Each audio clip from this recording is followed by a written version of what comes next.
이젠 집을 가진 사람이 임차인을 부러워하고 있습니다. 한자산이 여지껏 계속 이어져온 불패 신화에서 이제는 생존의 기로에 섰습니다. 바로 대한민국의 아파트입니다. 왜 집을 가진 사람이 전세나 월세 사는 사람을 부러워하게 됐을까요? 2025년 주택 관련 대출의 연체율은 역대 최고치를 기록했습니다. 3년 전과 비교하면 4배에 가까운 수치입니다. 급등기에 집을 산 사람들 가운데 절반 가까이가 40대 이하였습니다. 그 집은 지금 매달 월급을 빨아들이고 있습니다. 누군가의 파산이 다른 누군가에겐 기회가 되는 시장. 이게 지금의 현실입니다. 김포에 거주하는 34세 직장인은 2021년 9억 원에 가까운 신축 아파트를 매수했습니다. 당시 김포는 서울 접근성이 좋아졌다는 이유로 가격이 빠르게 오르던 지역이었고 주변에서는 지금 안 사면 늦는다는 말이 흔했습니다. 그는 자기 자본 3억에 주택담보대출과 신용대출을 더해 집을 샀습니다. 입주 당시만 해도 주변의 반응은 모두 축하였습니다. 잘 샀다. 이제 집값 오를 일만 남았다. 이런 말들이 자연스럽게 오갔습니다. 하지만 4년이 지난 지금 같은 평형 매물이 7억대에 나와도 쉽게 팔리지 않습니다. 3억 가까운 자산이 증발했지만 그는 여전히 9억 기준으로 산정된 대출을 갚고 있습니다. 반면 같은 시기에 전세로 들어간 동료의 삶은 전혀 다릅니다. 매달 수백만 원의 원리금 부담에서 자유로운 그는 남는 돈으로 적금을 들고 연차 때는 해외여행도 다녀옵니다. 집을 산 사람은 점심을 줄이고 생활비를 줄이고 있습니다. 그리고 자산을 잃었죠. 반면 집을 사지 않았던 사람은 모았던 돈으로 투자 기회를 노리고 있습니다. 동시에 여유로운 삶을 즐기고 있죠. 온라인 커뮤니티에는 이런 글들이 넘쳐납니다. 집이 있는 거지가 됐다. 전세 사는 사람들이 답이다. 불과 몇 년 전까지만 해도 무주택자를 향해 날아가던 벼락거지라는 말이 이제는 정반대 방향으로 향하고 있습니다. 이 심리적 역전 현상은 경기도 외곽과 수도권 등지에서 나타나고 있습니다. 특히 영끌했던 20대, 30대들에게 주로 나타나죠. 균열은 훨씬 이전부터 아주 조용히 시작됐습니다. 2021년까지만 해도 집을 산 사람은 승자였고 못 산 사람은 패자처럼 여겨졌습니다. 그런데 지금은 완전히 반대가 됐습니다.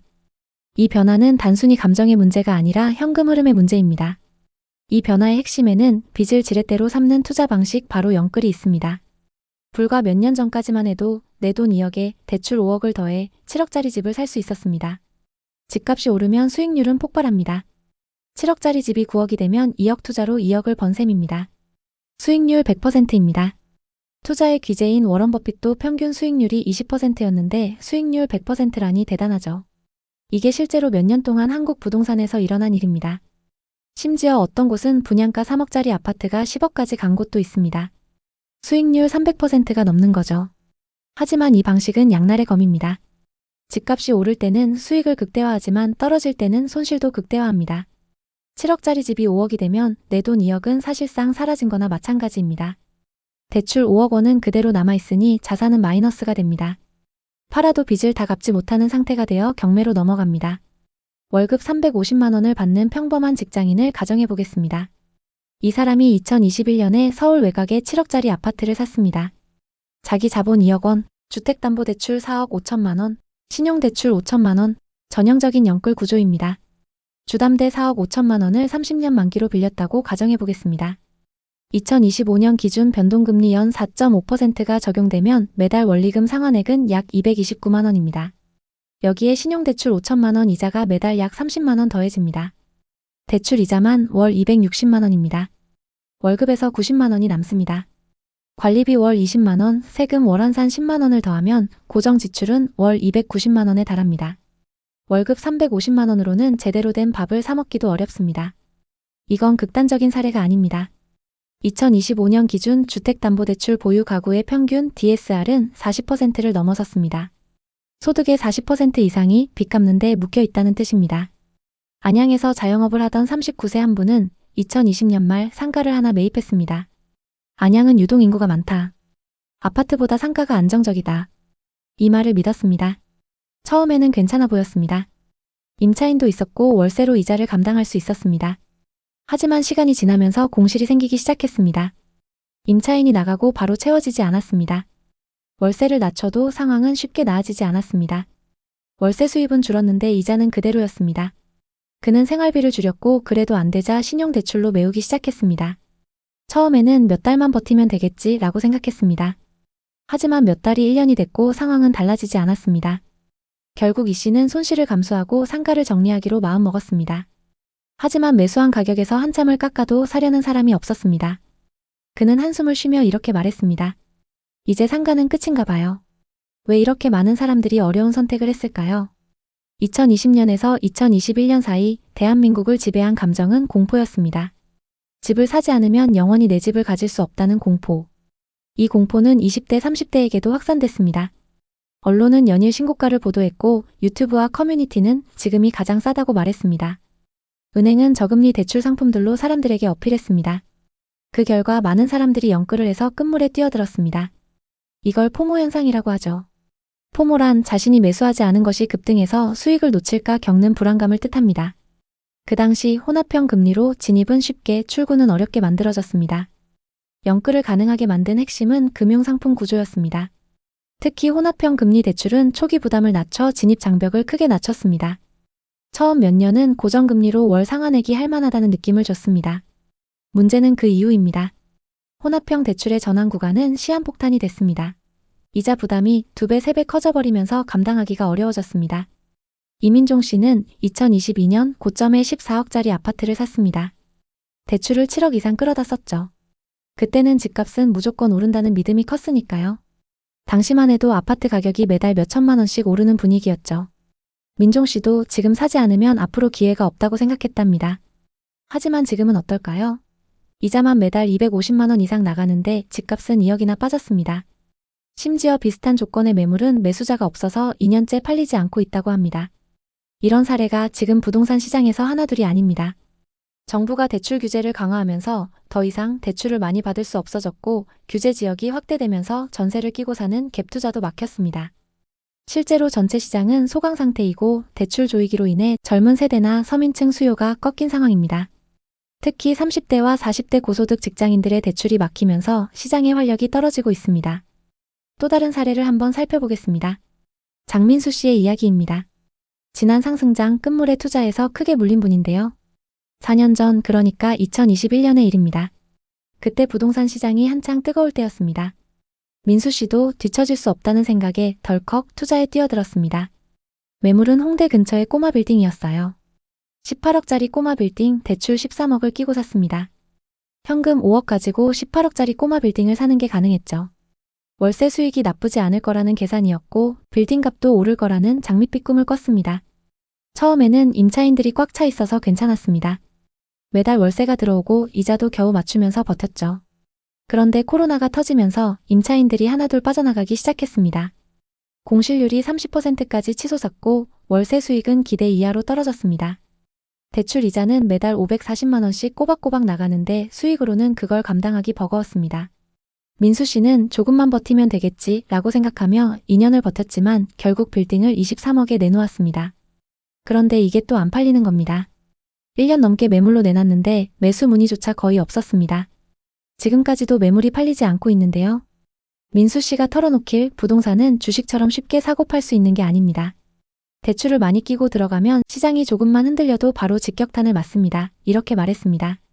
현재 서울 수도권에는 민수 씨와 비슷한 상황에 처한 분들이 많습니다. 레버리지를 활용해서 들어간 사람들이 시장 변동에 취약해진 것입니다. 민수 씨의 사례만 그런 게 아닙니다. 평택에 사는 이영식 씨 이야기를 해보겠습니다. 영식 씨는 4년 전 고덕신도시에 9억짜리 아파트를 샀습니다. 대출 5억, 자기 돈 4억으로요. 그때 평택은 무조건 오른다는 분위기였습니다. 고덕신도시 개발과 삼성전자 호재로 주목받았죠. 하지만 지금은 어떨까요? 그 아파트 값이 6억으로 뚝 떨어졌습니다. 대출 이자는 매달 나가는데 집값은 안 오르고 전세금도 많이 떨어졌다고 합니다. 영식 씨는 이렇게 말했습니다. 이제 이자 내느라 적금도 깼어요. 언제까지 버틸 수 있을지 모르겠네요. 이분처럼 고가 아파트에 대출 끼고 들어간 사람들이 고금리와 거래량 감소로 고통받고 있습니다. 규제 이후 중위권 아파트 가격이 떨어질 조짐이 보인다고 합니다. 실제로 작년 대비 서울 수도권의 아파트 거래가 급격히 줄어들었고 일부 단지는 매물이 쌓여도 매수자가 없는 상황입니다. 김소정 씨는 안양에 20억짜리 상가 건물을 샀습니다. 대출 15억을 끌어다 썼는데 공실률이 30%가 넘어가면서 월세가 이자를 못 따라가고 있습니다. 김소정 씨는 이렇게 말했습니다. 임차인 구하기가 하늘의 별 따기네요. 건물주만 되면 끝일 줄 알았는데 삶이 더 힘들어졌어요. 이런 사례들을 보면 공통점이 있습니다. 다들 부동산은 무조건 오른다는 믿음으로 대출을 많이 끌어다 썼고 시장이 변하면서 그 부담을 감당하지 못하고 있는 것입니다.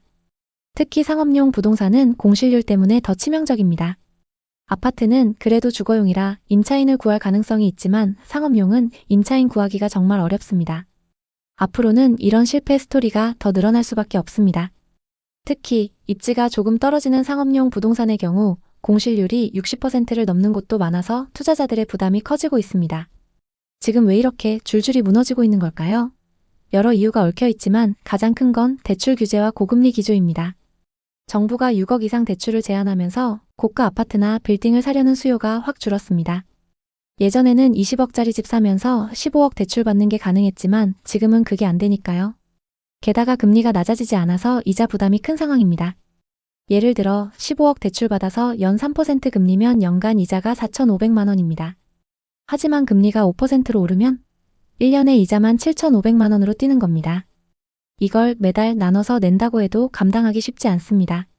시장에 매물이 많아야 거래가 활성화되는데 지금은 다들 집값 더 오를 거야 라는 기대감에 집을 안 내놓고 있습니다. 하지만 정작 매수자는 없습니다. 왜냐하면 대출이 막혔고 금리 부담 때문에 선뜻 나서는 사람이 없으니까요. 그래서 거래가 멈춘 상태에서 집주인들만 이자 부담에 허덕이고 있는 것입니다. 특히 상업용 부동산은 공실률이 치명적입니다. 예전에는 역세권 건물이면 임차인 걱정 없었지만 지금은 자영업자들이 힘들어지면서 임차인 구하기가 어려워졌습니다. 공실률이 30에서 50%까지 치솟은 빌딩도 많습니다. 월세 수익이 없는데 이자는 꼬박꼬박 나가니까 집주인들 입장에서는 악몽 같은 상황입니다. 거기에 세금 부담도 무시 못합니다. 최근 세금 강화 이야기가 많이 나오고 있습니다. 부동산 관련 세금을 올리면 고가 아파트나 빌딩 보유자들 부담이 더 커질 것입니다. 이런 요인들이 겹치면서 대출 레버리지를 활용했던 사람들이 가장 먼저 무너지고 있습니다. 건물을 산 분들은 공실률과 거래량 감소로 이중고를 겪고 아파트를 산 분들은 가격 조정과 매수자 부재로 버티기 힘들어합니다. 결국 시장이 공급 부족과 수요 위축으로 불안정해진 것입니다. 2026년에도 입주 물량이 급감하면서 수급 불일치가 심화될 거라는 전망이 나와서 더 많은 집주인들이 한계에 몰릴 수 있습니다. 이런 시장에서 우리는 무엇을 해야 할까요? 우선 무리한 대출은 절대 금물입니다. 부동산은 레버리지를 활용하면 수익이 커질 수 있지만 반대로 리스크도 엄청 큽니다. 10억을 훌쩍 넘는 대출 끼고 부동산을 샀을 때 그 이자 부담은 엄청납니다. 대출은 본인 소득으로 감당할 수 있는 수준에서만 해야 합니다. 또 단기 시세 차익을 노린 매매는 위험하다고 봅니다. 부동산은 주식처럼 단기 차익을 노리기 어려운 자산입니다. 사고 팔 때 거래 비용, 세금 다 고려하면 단타로 큰돈 벌기 어렵습니다. 특히 지금처럼 거래가 멈춘 시장에서는 더더욱 그렇습니다. 장기적인 관점으로 접근해야 합니다. 시장 흐름을 읽어야 한다는 것도 중요합니다. 부동산 시장은 정부 정책, 금리, 경제 상황에 따라 급변합니다. 예를 들어 지금은 금리가 오르고 대출 규제가 강해진 상황이니까 무리한 투자는 피해야 합니다. 반대로 시장이 안정화되고 저렴한 매물이 늘어나면 그때 기회를 노려보는 게 좋습니다. 그리고 현금 흐름을 확보하는 게 핵심입니다. 부동산 투자는 결국 현금 흐름 싸움입니다. 월세 수익이 안정적이거나 본인 소득으로 이자를 감당할 수 있는 구조를 만들어야 합니다. 공실률 높은 상업용 부동산은 특히 조심해야 합니다. 아파트를 산 경우도 임차인 유치나 임대 수익을 미리 계산해야 합니다. 수익성이 떨어지면 바로 직격탄입니다. 부동산 투자는 단기적인 차익을 노리기보다는 안정적인 수익 구조를 만드는 데 초점을 맞춰야 합니다. 예를 들어 임대 수요가 꾸준한 지역이나 소형 주거용 부동산에 투자한다면 공실 리스크를 줄일 수 있습니다. 전세대출 규제로 전월세 시장도 불안정합니다. 또 상업용은 공실 문제로 장기 불황이 올 수도 있습니다. 부동산 시장은 겉으로는 화려해 보이지만 속으로는 정말 많은 집주인들이 힘들어하고 있습니다. 큰 실패를 겪은 분들의 이야기를 들으며 부동산 투자만큼 신중해야 하는 것도 없다는 걸 다시 한번 느꼈습니다. 만약 여러분도 투자 계획이 있다면 무리한 대출은 피하고 시장 흐름을 꼼꼼히 체크하시길 바랍니다. 오늘의 이야기에 공감하셨다면 구독과 좋아요를 눌러주세요. 오늘도 시청해주셔서 감사합니다.